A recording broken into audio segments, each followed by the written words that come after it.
안녕하십니까, 구찬규 전도사입니다. 오늘 함께 나눌 말씀은 요한복음 5장 1절부터 16절 말씀입니다.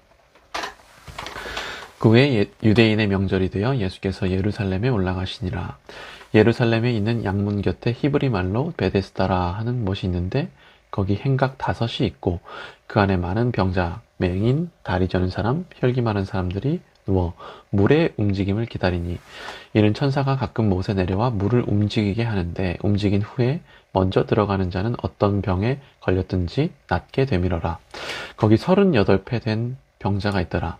예수께서 그 누운 것을 보시고 병이 벌써 오래된 줄 아시고 이르시되 내가 낫고자 하느냐. 병자가 대답하되 주여 물이 움직일 때에 나를 못에 넣어주는 사람이 없어 내가 가는 동안에 다른 사람이 먼저 내려가나이다.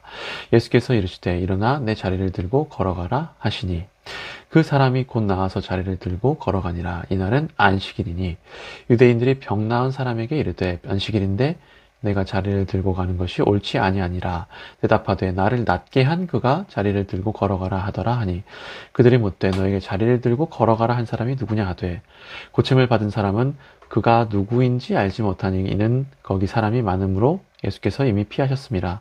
그 후에 예수께서 성전에서 그 사람을 만나 이르시되 보라 내가 나았으니 더 심한 것이 생기지 않게 다시는 죄를 범하지 말라 하시니 그 사람이 유대인들에게 가서 자기를 고친 이는 예수라 하니라.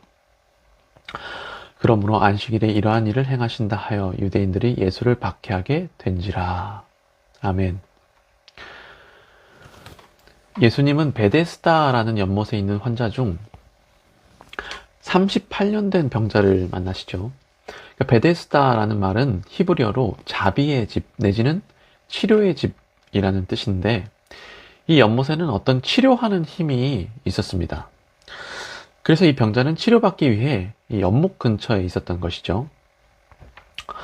그리고 예수님은 이 병자를 그를 보시자마자 그의 모든 상황을 파악하시고 그에게 묻습니다.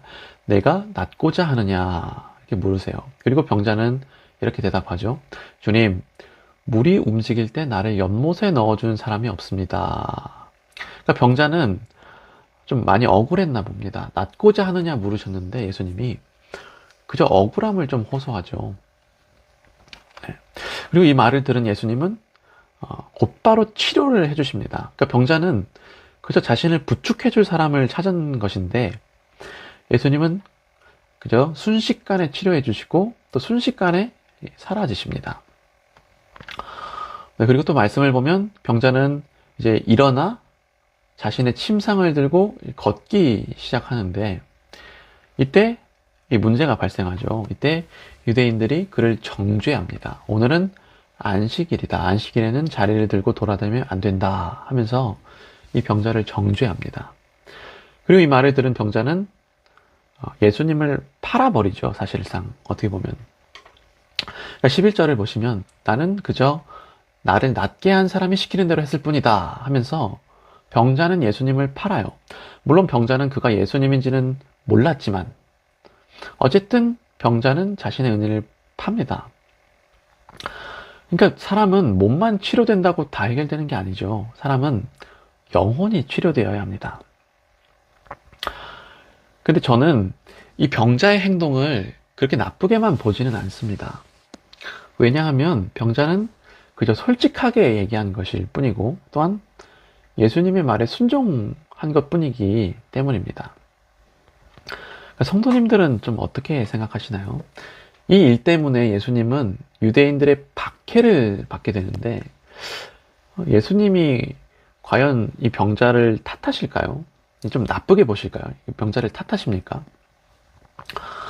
네, 14절을 한번 읽을게요. 그 후에 예수께서 성전에서 그 사람을 만나 이르시되 보라 내가 나았으니 더 심한 것이 생기지 않게 다시는 죄를 범하지 말라 하시니. 그러니까 예수님은 병자를 탓하지 않습니다. 예수님은 그저 이 사람이 육신이 다 나았으니까 이번에는 이 사람의 영혼을 치료하기 위해 말씀을 하시는 거죠. 그러니까 14절에 내가 나았으니 더 심한 것이 생기지 않게 다시는 죄를 범하지 말라 돼 있는데 제가 보기에 이 말은 정죄의 말이 아닙니다. 정죄의 말이 아니라 사랑의 말씀, 치유의 말씀인 것이죠. 네, 그리고 또 15절을 보면 재밌는 게, 이 병자는 다시 한번 말하자면 이 고자질을 하는데, 이게 고자질일까요? 아니면 나쁜 짓일까요? 아니면 잘한 짓일까요? 네. 15절 한번 읽을게요. 그 사람이 유대인들에게 가서 자기를 고치는 이는 예수라 하니라. 그러니까 이렇게 고자질 하는 거잖아요, 말하자면. 그러니까 이 말로 인해 어쨌든 다시 말씀드리지만 이 예수님은 박해를 받게 되는데, 이게 잘한 짓일까요? 못한 짓일까요? 제 생각에 우리의 시선으로는 이 행동이 이기적인 행동으로 보일 수 있을 것 같습니다. 그러나 예수님이 보시기에는 참 잘한 행동 같습니다. 왜냐하면 이 일로 인해 안식일의 주인이 예수님이심이 드러나지 않습니까? 결과적인 얘기일 수 있지만요. 그러니까 이 사람은 그저 솔직했을 뿐입니다. 이 병자는 그저 예수님께 아픔을 호소하고 그의 말씀에 순종하고 그가 겪은 일을 있는 그대로 얘기했을 뿐이지 뭔가 그렇게 잘못한 것 같진 않아요. 오히려 제 생각에는 우리가 이 사람의 솔직하고 뻔뻔한 모습을 본받아야 할 것 같습니다. 네, 그래서 사랑하는 성도 여러분, 오늘 말씀을 통해 우리도 이 병자처럼 예수님께 솔직하게 반응하기 원하고요. 또 이런 솔직한 반응을 통해 예수님의 치유하심을 경험하기 원합니다. 오늘 말씀을 통해 우리의 육신과 우리의 영혼이 치료되기를 예수님의 이름으로 소망합니다. 기도 제목 나누겠습니다. 오늘은 우리의 아픈 몸이 치료되게 해달라고, 아프고 병든 나의 마음과 영혼이 치료되게 해달라고, 이 치유를 위한 기도를 하기 원합니다. 기도하겠습니다.